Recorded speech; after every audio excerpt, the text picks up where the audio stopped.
trying to swim as people pile more and more anchors on your head. And at some point you start drowning. I actually think there's great fear, and you heard this from Ted Strickland, you heard this from Cokie Roberts, you heard this from Don Fowler. These are all Democrats, that there is a lot of chatter among Democratic ranks. How do we get rid of her now as a candidate? And, you know, the sad part of that story is on the other side of it, you got a bunch of never-Trumpers. They're scared to death that Donald Trump's now going to win, and they're going to look awful. So it's all about them for them. But if I'm not sure, after talking to a lot of medical professionals that I know and hearing a lot of different opinions, I'm convinced this is such a big issue. This is so unresolved. This has been so, they've clamped down on this so much that I actually think there is a possibility that it could show up in a debate under, the lights and the heat and the stress of that moment. You did have yesterday Tom Brokaw saying that she needs to go to a neurologist and she needs to get an MRI. I mean, this is not some right-wing guy. I mean, people can comment about you and me. Although, of course, Matt Lauer proved if you say anything critical of Hillary, it's because you've sold out to the right wing. So maybe Brokaw now is one of those people that is inappropriate and in the wrong basket. But his comments yesterday I thought were very strong and very clear that if you have the kind of symptoms she has, you've got to go see a specialist in neuroscience, and you've got to have an MRI to see whether or not you in fact have a neurological problem. That's not Newt Gingrich, that's Tom Brokaw. Yeah, I mean, Tom Brokaw said he needed the neurological exam. One of the things that I think has also happened here is Donald Trump's now on his game. Donald Trump, I would expect that a lot of the country would have thought he'd say, oh, Hillary collapsed, look at this. And all he said is, I wish her well. Donald Trump is giving speeches in Detroit churches, in Wisconsin churches. He's reaching out to inner city. I saw a poll that is coming out later today, I'm not allowed to cite it, where he has 25% of the black vote in a particular swing state. He went down to Baton Rouge. Hillary Clinton didn't have a rally on 19 days in August. She didn't have one single rally or big event. Not one. He has been in Baton Rouge. He's been down to Mexico. He's given one policy speech after another. I'm going to give you two anecdotes. One, I just did a Facebook Live, and anybody listening can go to GingrichProductions.com. My newsletter today is going to be on, or I guess still on the call Friday, is going to be on the speech he gave last night, which was superb. My daughter, Jackie Cushman, who's raising two kids, said it was a great speech. Her column this week is going to be on what a great speech it is. And Ivanka Trump and Kathy Lee Morris Rogers deserve a lot of credit. This was a very substantive, very serious, very policy-rich speech on helping the family, helping working mothers, helping raise children. And you can't read this speech and not think, this is a serious guy who's doing his homework. But now let me give you a great anecdote that fits the polling numbers you just told me. I was on the way back from doing a Trump rally at Kennesaw State in Atlanta. I'm about to get on the airplane at the Atlanta airport, and a guy named Eamon Banks, who is an African-American, walks up holding a Trump yard sign. And I said to him, what are you doing? Right. He said, since August of 1915, everywhere I go, I carry my Trump yard sign. I'm sorry, it's August of 2015. Right. I carry my Trump yard sign. And I said, well, why are you doing? He said, first of all, I served in the U.S. Army, and I can carry anything. I have the right to carry the sign I want. But second, my parents, I was born in South Carolina. My parents both lost their jobs in the textile industry because of NAFTA, and I think Trump is right. So third, I've got two sons in college, and with Hillary, they're going to stay at home with me. With Trump, they're going to get a job and move out. He said, I got a big vested interest in this race. And he said, I take this everywhere. I said, well, how's your wife back? He said, well, we've got two signs taken out of our yard, and she's a little worried. He said, but when I take this sign and I walk into the barber shop, you ought to hear the conversations that get started. This guy was happy as he could be. We took a picture together at the airport, sent it out on Twitter. He's just a terrific guy. But he's an illustration. I mean, who would have thought that since August, and how does this fit into Hillary's model of racists? I mean, here's an African-American who since August of last year has been carrying a Trump sign because he's so disgusted with the left. Voted for Obama twice, by the way. Said, look, I mean, I was there. I believed it. It ain't working, and Hillary's worse.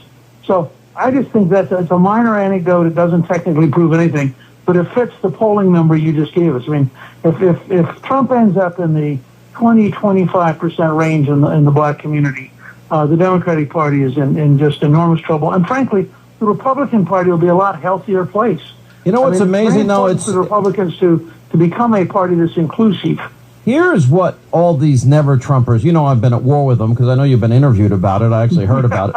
And I'm like, this is so uncomfortable for you because we've been friends now and you're like a mentor to me. And now you've got to defend me. And I'm like, no, you don't. Just tell the Hannity's nuts. Just tell any reporter. No, I'm not defending you. I'm defending the principle you stand for. But you know what? What guides me in this election? I'm going to defend you.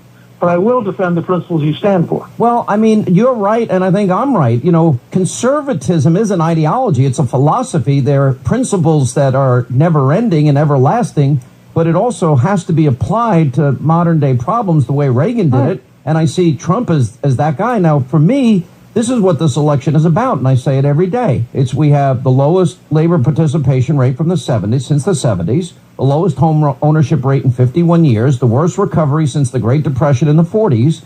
Then we, add to that 1 in 5 families don't have a single family member in the labor force. You have 12 million more Americans in poverty, 12 million more Americans on food stamps, 8 million more in poverty. You have a doubling of our national debt, more debt accumulated by Obama than every other president before him combined. And I haven't mentioned Libya or Mohammed Morsi or Iran or China or Putin or Iraq and Afghanistan. There's nothing she can run on. And so for me, the election's about getting those people back to work. Trump repatriating money, moving towards energy independence, Trump cutting taxes on businesses, lowering the rate across the board with only 3 tax brackets. All of those things work. They're conservative views. He's appointing conservative justices. Vetting refugees is a conservative idea. Controlling our borders is conservative. Eliminating Obamacare is conservative.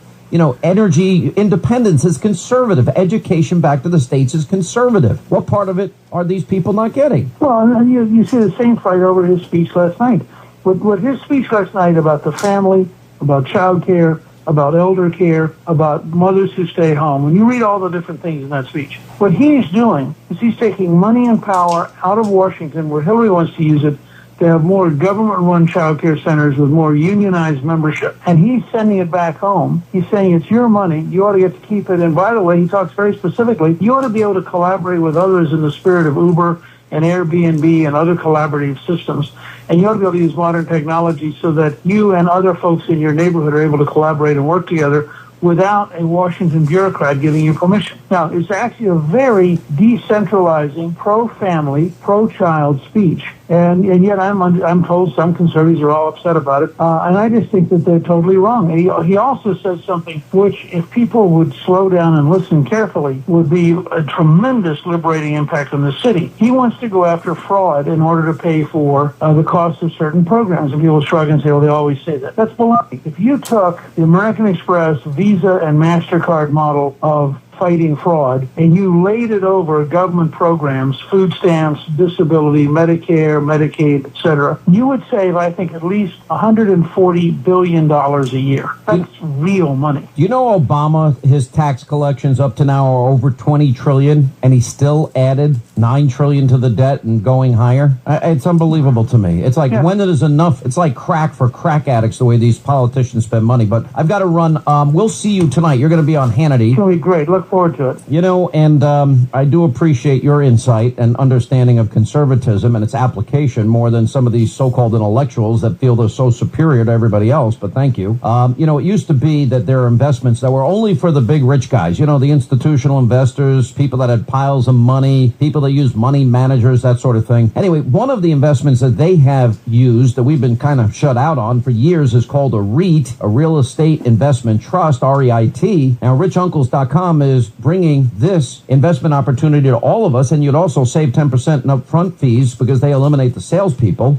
Now, Rich Uncles, their REIT operates by pulling investors' money together. Then they buy property, lots of it. Then they get credit-worthy commercial tenants, Walgreens, Chevron, Chase. They pay rent. And this investment, by the way, like all investments, nothing's guaranteed. You must do your due diligence. I prefer bricks and mortar myself over the stock market, but go to richuncles.com, all right? It's a REIT. It's Rich Uncles REIT is a Reg A Tier 2 offering. Richuncles.com, 855-RICH-UNCLES. Rich Uncles REIT is seeking indications of interest concerning its Reg A Tier 2 securities offering. Any indication of interest involves no obligation or commitment of any kind. No money or other consideration is being solicited, and if sent, response will not be accepted. No sales will be made or commitments to purchase accepted until the offering statement is qualified. This media outlet is being paid under $15,000 by Rich Uncles for this single message.